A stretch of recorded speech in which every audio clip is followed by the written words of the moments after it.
चलिए dear students, अभी हम लोग देख रहे थे conductivity at infinite dilution. Infinite dilution या जीरो कंसंट्रेशन पे कंडक्टिविटी को क्या कहा जाता है, यानी क्या होता है उसका वैल्यू।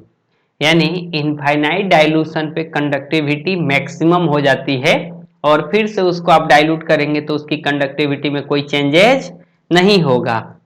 अभी molar conductivity at infinite dilution या conductivity of a strong electrolyte at infinite dilution, अभी दो तरीका है। देखिए नहीं दिख रहा है। स्क्रीन नहीं दिख रहा है। दिख रहा है, दिख रहा है। आह, हम्म नेट प्रॉब्लम होगा उनका। कंडक्टिव सही है। हाँ ठीक है, तो एक बार कट करके ज्वाइन कीजिए। कंडक्टिविटी ऑफ स्ट्रॉन्ग इलेक्ट्रोलाइट, एक सेकेंड आपको टॉपिक लिख देता हूँ तब आपको समझिएगा। इधर ऐसे conductivity of electrolyte at infinite dilution.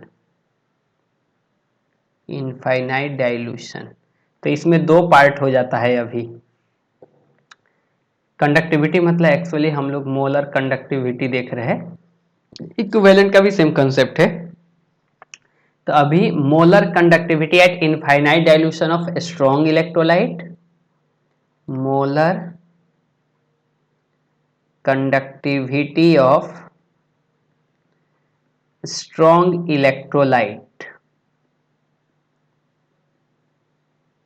Eight infinite dilution. अब देखिए, और एक है मोलर कंडक्टिविटी या equivalent conductivity, molar conductivity of weak electrolyte at infinite dilution. इसके पहले वाले क्लास में तो आपने देखा था कि हाँ इसका मीनिंग क्या है। अभी हम देख रहे हैं कैलकुलेट कैसे करेंगे। तो दो पार्ट है इनफाइनाइट डाइल्यूशन पे, तो एक स्ट्रॉन्ग इलेक्ट्रोलाइट के लिए है और दूसरा वीक इलेक्ट्रोलाइट के लिए है। अभी यहाँ से दोनों के लिए अलग अलग मेथड है। स्ट्रॉन्ग इलेक्ट्रोलाइट की कंडक्टिविटी का अलग तरीका है निकालने का इनफाइनाइट डाइल्यूशन का,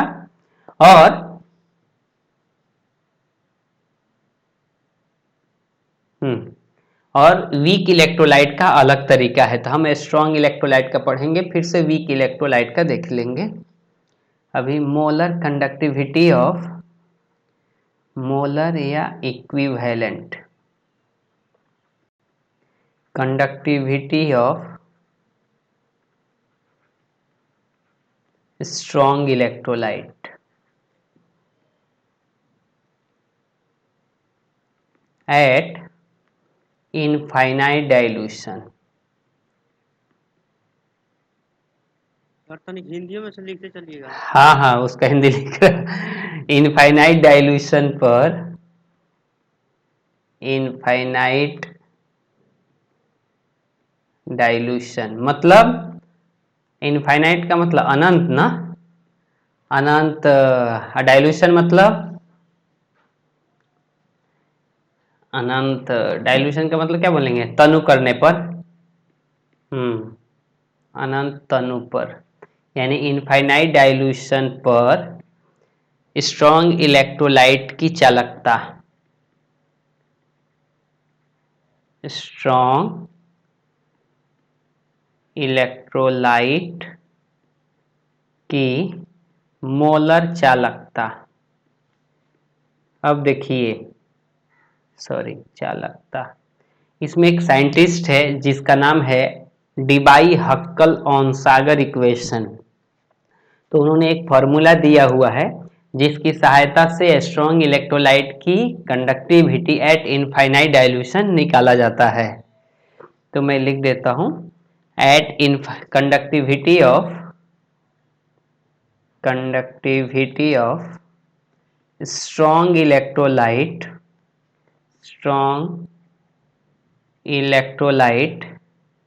can be calculated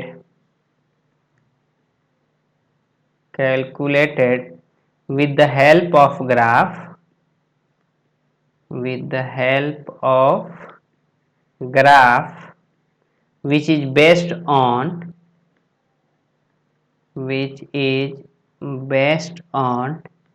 Debye-Huckel on Sagar equation.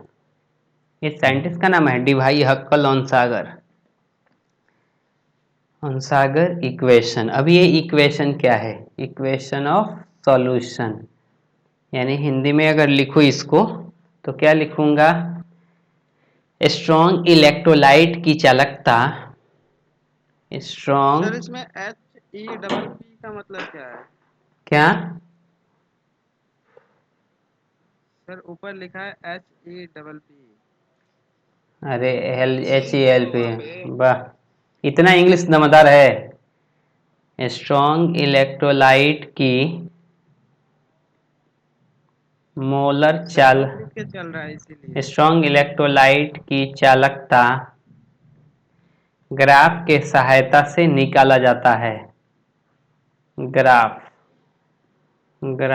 के सहायता से निकाला जा सकता है, जो Debye-Huckel on सागर इक्वेशन पर आधारित है। अब देखिए ऐसा कैसे गड़बड़ है। हाँ, Debye-Huckel on सागर इक्वेशन क्या है? इसने एक फॉर्मूला दिया हुआ है कि molar conductivity at infinite dilution is equal to, एक second, molar conductivity at any concentration, molar conductivity at any concentration is equal to molar conductivity at infinite dilution minus B√C। ये फॉर्मूला है। अगर equivalent conductivity निकालना होगा तो आपको ऐसे लिखना पड़ेगा, equivalent conductivity at infinite dilution minus B√C। इसके टर्म को समझिए, ग्राफ बनाना है, टेंशन नहीं, फिर से बताऊंगा। तो अभी डेल्टा एम, इसका मतलब क्या है? Molar conductivity at infinite dilution, molar conductivity at infinite dilution. ये क्या है? Molar conductivity at any concentration, any concentration, वो कंसंट्रेशन कुछ भी हो सकता है। बी क्या है? बी को कहते हैं इलेक्ट्रोलाइटिक कांस्टेंट, इलेक्ट्रोलाइटिक कांस्टेंट, ये इलेक्ट्रोलाइट के ऊपर डिपेंड करता है। और सी को हम लोग कहते हैं कंसंट्रेशन, यहाँ पे कंसंट्रेशन यानी सांद्रता, और इसका क्या है? मोल पर लीटर, मोलारिटी के टर्म में लिया जाता है। अब देखिए फिर से बता रहा है, जो मोलर कंडक्टिविटी स्ट्रॉन्ग इलेक्ट्रोलाइट है उसको ग्राफ से निकाला जा सकता है, जबकि वीक इलेक्ट्रोलाइट की कंडक्टिविटी ग्राफ से नहीं निकाला जा सकता है। ऐसा क्यों? अभी सुनिए ध्यान से। अभी हमको पता है कि जो कंसंट्रेशन होता है वो इनवर्सली प्रोपोर्शनल टू वॉल्यूम होता है। तो अगर हम वॉल्यूम बढ़ाएंगे तो कंसंट्रेशन घटेगा। एट इनफाइनाइट डाइल्यूशन क्या होगा? एट, आराम से समझिए, फिर से रिपीट करूंगा, eight infinite dilution, infinite dilution पे हमको पता है कि V टेंड्स टू इन्फिनिटी होता है तो C टेंड्स टू 0। अगर V को आप इन्फिनिटी बनाएंगे, इसको जैसे C प्रोपोर्शनल टू 1/V है, अगर V को आप इन्फिनिटी रख देंगे तो C क्या हो जाएगा? 0 के तरफ जाएगा। इसका मतलब है कि अगर इस ग्राफ में V के जगह पे इन्फिनिटी कर दिया तो C के जगह पे 0 किया जा सकता है। तो जब C 0 होगा तो आपका मोलर कंडक्टिविटी क्या हो जाएगा? Molar conductivity at infinite dilution. है या नहीं। यानी हमारे पास फॉर्मूला है molar conductivity at infinite dilution B root C. अभी सी के जगह पे अगर मैं 0 पुट करूं यहाँ पे तो क्या हो जाएगा, molar conductivity infinite dilution minus B into root 0, 0 का स्क्वायर रूट 0 यानी बी इंटू 0 0। तो मोलर का क्या होगा, molar conductivity at infinite dilution, यानी मोलर कंडक्टिविटी जो है मोलर इनफाइनाइट डाइल्यूशन के बराबर होता है जब C 0 होता है। अब बताइए, लेकिन जैसे से कंसंट्रेशन को हम अगर बढ़ाएंगे, वॉल्यूम कम करेंगे तो क्या होगा, कंडक्टिविटी बढ़ेगा कि घटेगा। अगर हम कंसंट्रेशन बढ़ाएंगे, अगर कंसंट्रेशन बढ़ाएंगे तो ये वैल्यू बढ़ेगा, तो molar conductivity at any concentration घटेगा या बढ़ेगा, घटेगा ना, क्योंकि कंसंट्रेशन बढ़ाएंगे तो ये डेटा बढ़ेगा, तो इनफाइनाइट कंडक्टिविटी में से इतना घटाएंगे तो घटेगा। तो वही, हाँ अभी ग्राफ देखिए, ग्राफ इसको मैं ग्राफ से रिप्रेजेंट कर रहा, इधर है मोलर कंडक्टिविटी और इधर है आपका C कंसंट्रेशन। अब देखिए, जब कंसंट्रेशन को हम लोग 0 रख रहे हैं तो मोलर कंडक्टिविटी क्या मिल रहा है, molar conductivity at infinite dilution, है या नहीं, मैक्सिमम मिल रहा है कंडक्टिविटी। ये फॉर्मूला है बी रूट सी। जब सी के जगह पे 0 करेंगे तो किसी भी कंसंट्रेशन में जो कंडक्टिविटी होगी वो molar conductivity at infinite dilution के बराबर होगी। और हमको पता है जब भी इन्फिनिटिव हो जाएगा, वॉल्यूम बहुत बढ़ जाएगा, तो कंसंट्रेशन 0 हो जाएगा।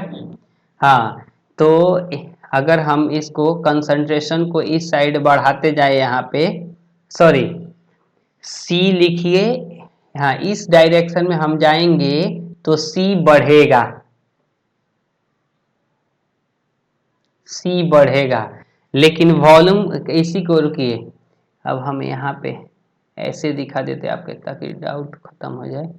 वॉल्यूम, जब कंसंट्रेशन इस डायरेक्शन में बढ़ेगा तो वॉल्यूम इस डायरेक्शन में बढ़ेगा, करेक्ट ना। जी सर। जी सर।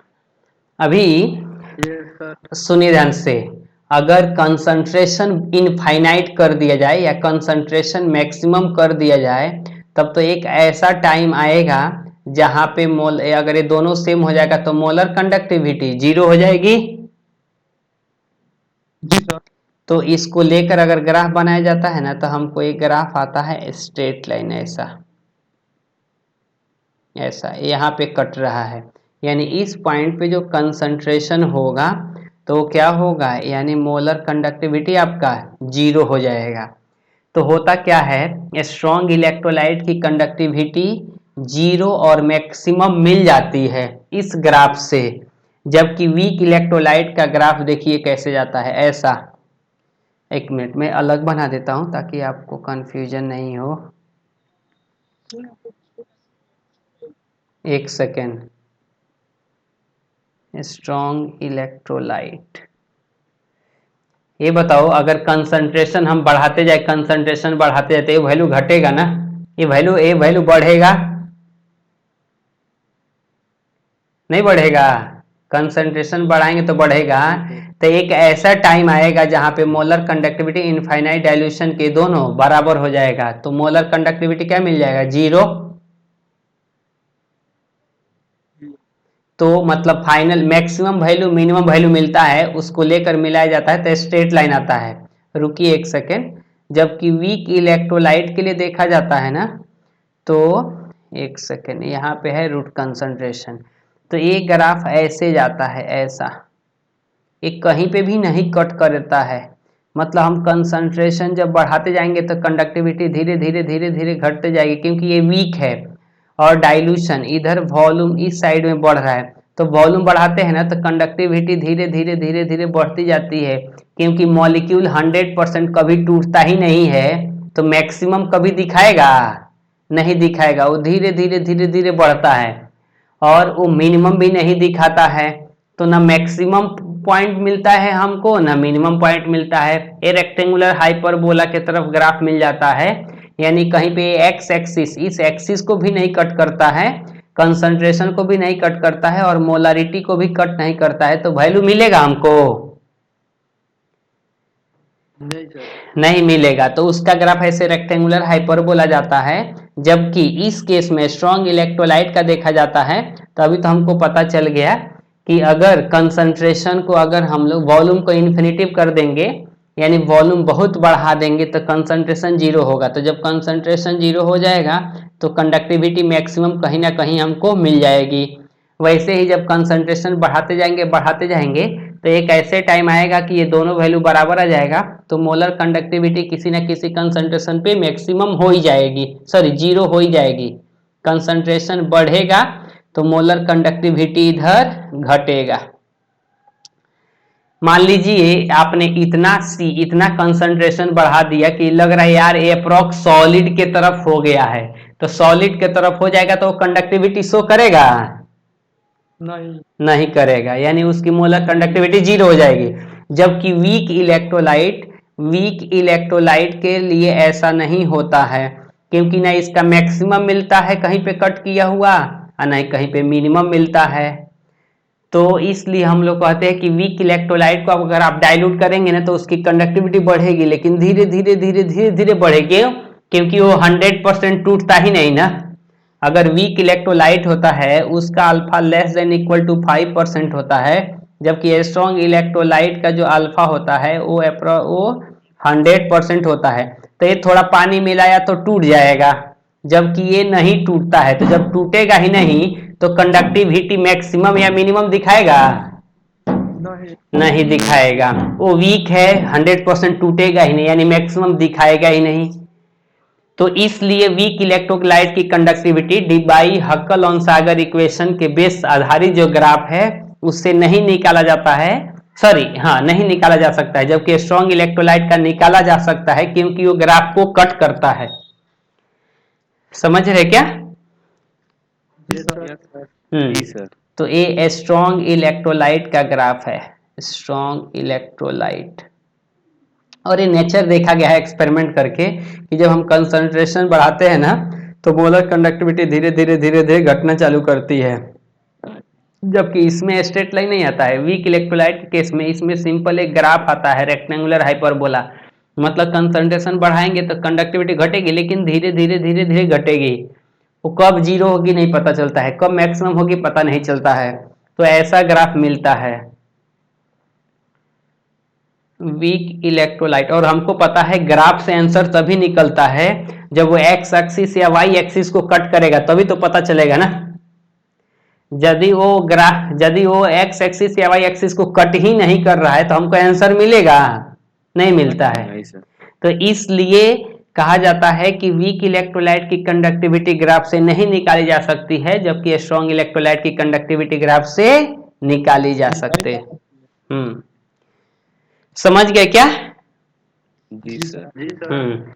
तो मैं नोट देकर यहाँ पे लिख देता हूं, conductivity of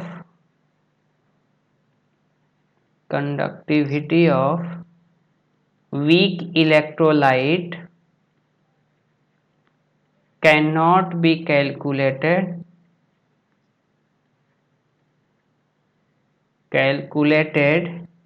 by graphical method। देखिए क्या होता है, आपको एक लाइफ स्टोरी बता रहा। अगर कोई आदमी ना कुछ बोलने पे बहुत गुस्सा भी कर रहा है या बहुत शांत भी हो रहा है ना, तो उसके नेचर को समझना आसान है।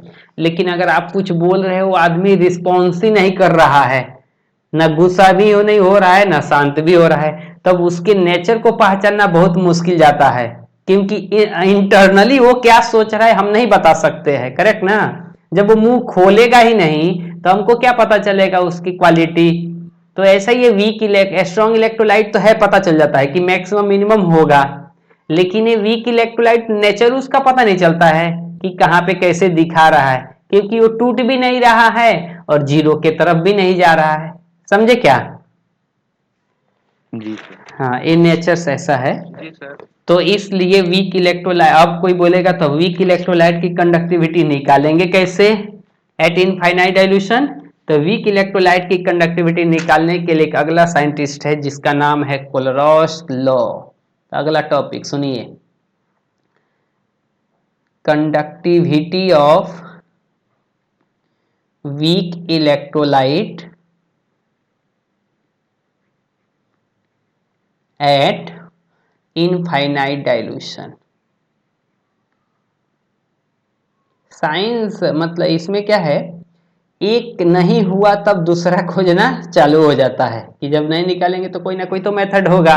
जैसे कोरोना काल में देखा आपने, अभी ये मेडिसिन नहीं काम कर रहा, वो भी नहीं काम कर रहा, वो भी नहीं काम कर रहा, तो चलो आगे देखते क्या काम करेगा। वैसा ही साइंस है, अगर ये थियरी फेल हो गया फिर से ट्राई करते हैं दूसरा, उस पर लागू होगा कि नहीं। हिट एंड ट्रायल मेथड है। तो सुनिए, माइक ऑफ रखिए। इनफाइनाइट डाइल्यूशन पर कोई डॉक्टर भी ऐसे करता है, बहुत हिट एंड ट्रायल। आज डॉक्टर आज दवा देंगे नहीं ठीक हुआ, ठीक है 5 दिन के बाद दूसरा दवा नहीं ठीक हुआ, तीसरा दवा, ये हिट एंड ट्रायल पे ही चलता है। इनफाइनाइट डाइल्यूशन पर वीक इलेक्ट्रोलाइट, इनफाइनाइट डाइल्यूशन पर वीक इलेक्ट्रोलाइट की चालकता। तो अभी ये बेचारा साइंटिस्ट जिसका नाम है कोलरॉस, तो इसके बेसिस पे हम लोग पढ़ते हैं अभी कोलरॉस लॉ, हिंदी बोलते हैं कोलराउस का नियम। क्या पढ़ेंगे, देखिए क्या लिखा है, KOHLRAUSCH, कोलरॉस लॉ, कोलराउस का नियम। कोलराउस, आउच या आउस, कोलराउस का नियम, जो भी है बुक रेफर कर लीजिएगा इसके हिंदी के लिए।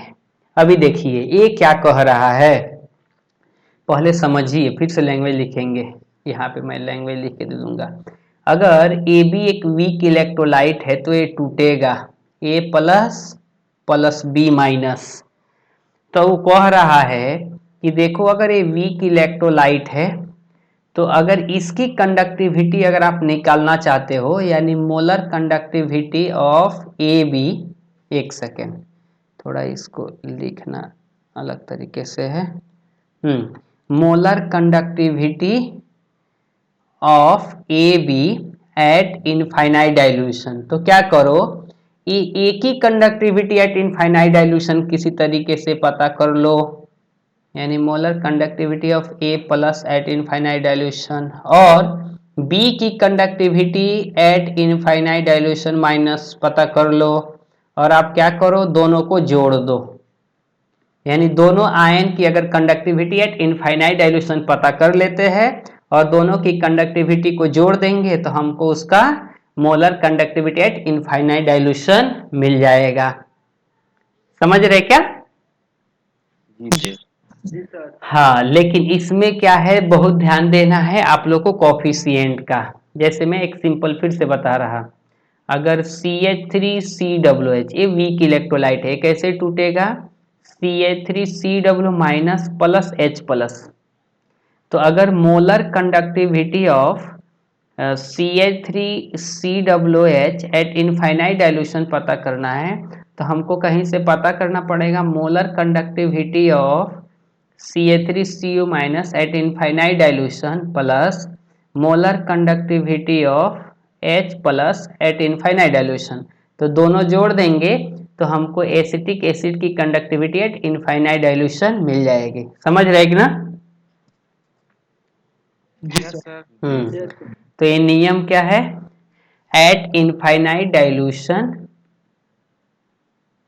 Eight infinite dilution conductivity of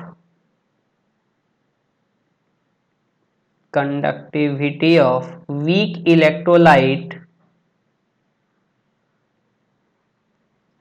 electrolyte is the sum of, ये द सम मतलब जोड़, sum of conductivity of ions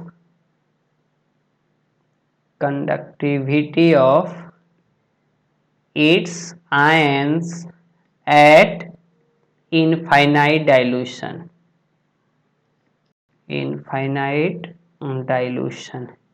यानी अगर हिंदी में लिखूं तो क्या लिखूंगा, किसी वीक इलेक्ट्रोलाइट की चालकता, किसी वीक इलेक्ट्रोलाइट, हिंदी छोटा छोटा लिख रहा, समझ रहे, देख रहे आप लोग, किसी वीक इलेक्ट्रोलाइट की चालकता उसके आयन के इनफाइनाइट डाइल्यूशन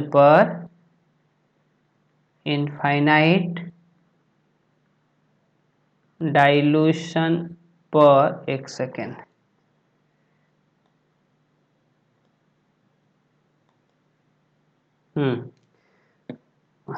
उसके आयन के इनफाइनाइट डाइल्यूशन पर चालकता के जोड़ के बराबर होता है, जोड़ के बराबर होता है। ये कोलराउस का नियम है, आसान है। यानी किसी भी वीक इलेक्ट्रोलाइट की इनफाइनाइट डाइल्यूशन पर चालकता उसमें उपस्थित उसके आयन के इनफाइनाइट डाइल्यूशन पे चालकता के योगफल के बराबर होता है, करेक्ट ना?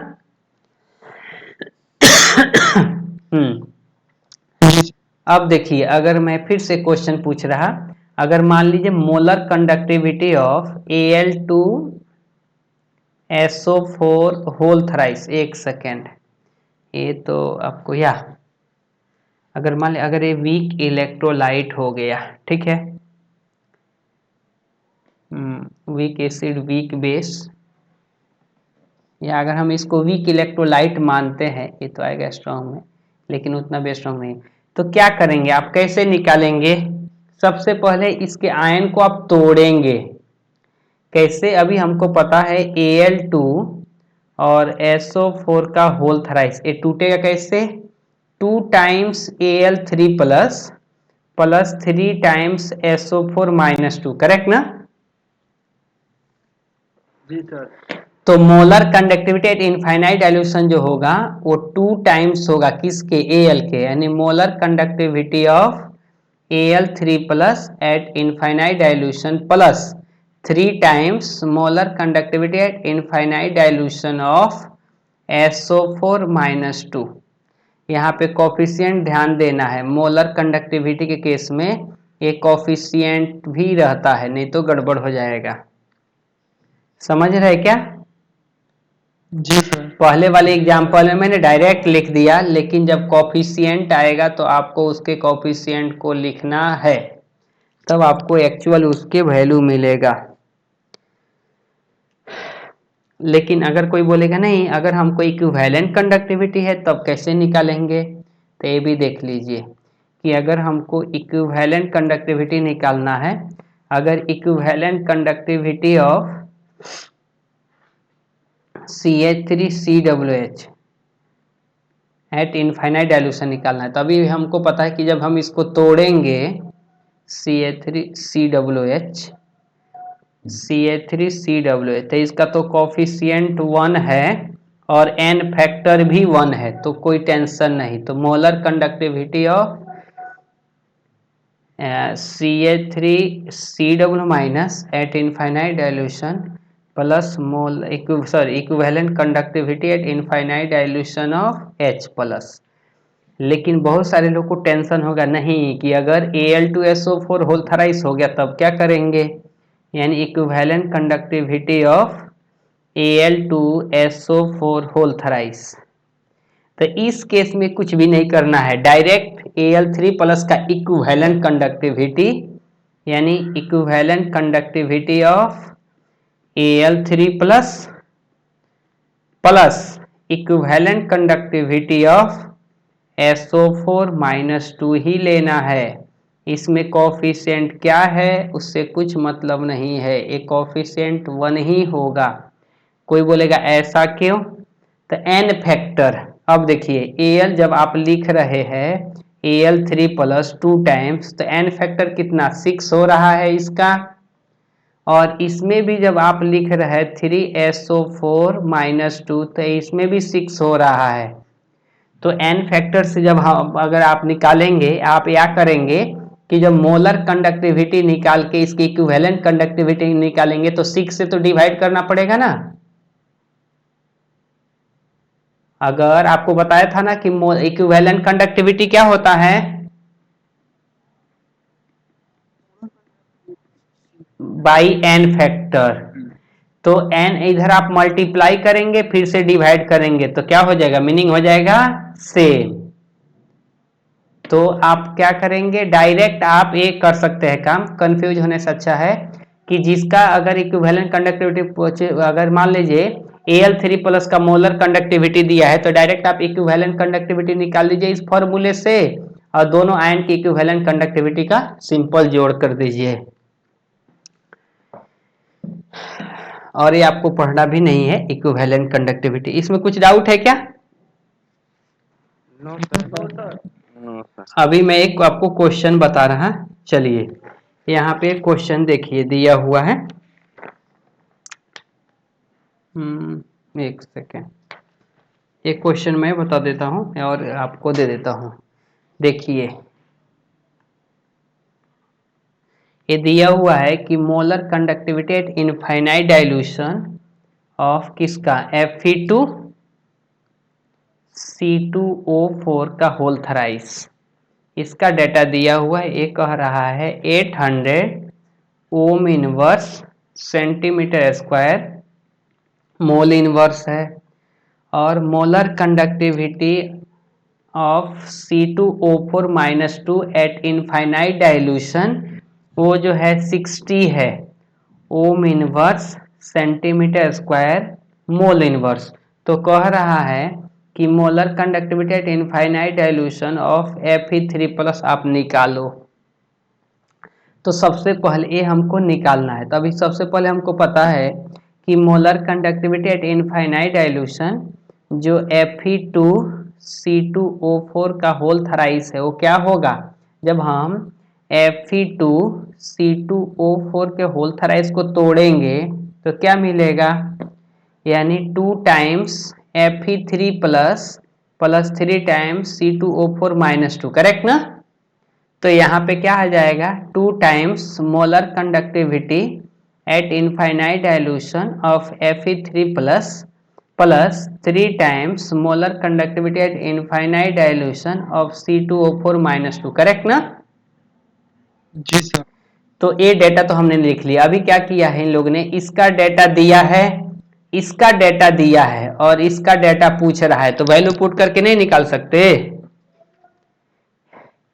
अभी फिर ये दिया है डेटा 800 दिया है तो हम 800 नीचे लिख लेंगे इसका, plus 2 times molar conductivity at infinite dilution of Fe3 plus नहीं दिया हुआ है, 3 टाइम्स C2O4 का डेटा दिया हुआ है 60, तो 3 टाइम्स इंटू 60 कर देंगे तो अभी क्या होगा,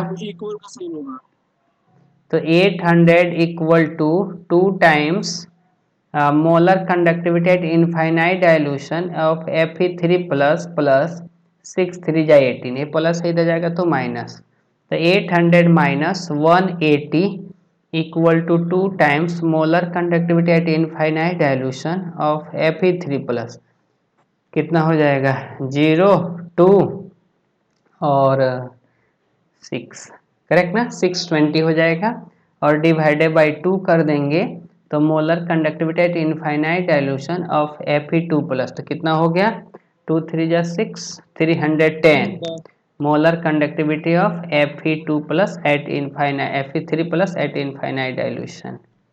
किसी को डाउट है क्या? No sir. No sir. तो ऐसा अभी बोल रहा है कि नहीं इसका इक्विवेलेंट कंडक्टिविटी भी निकालो, तभी हमको पता है कि अगर इसका इक्विवेलेंट कंडक्टिविटी निकाला जाए Fe3 प्लस का एट इनफाइनाइट डाइल्यूशन तो क्या होगा, इसका molar conductivity at infinite dilution divided by n factor ना, जी सर।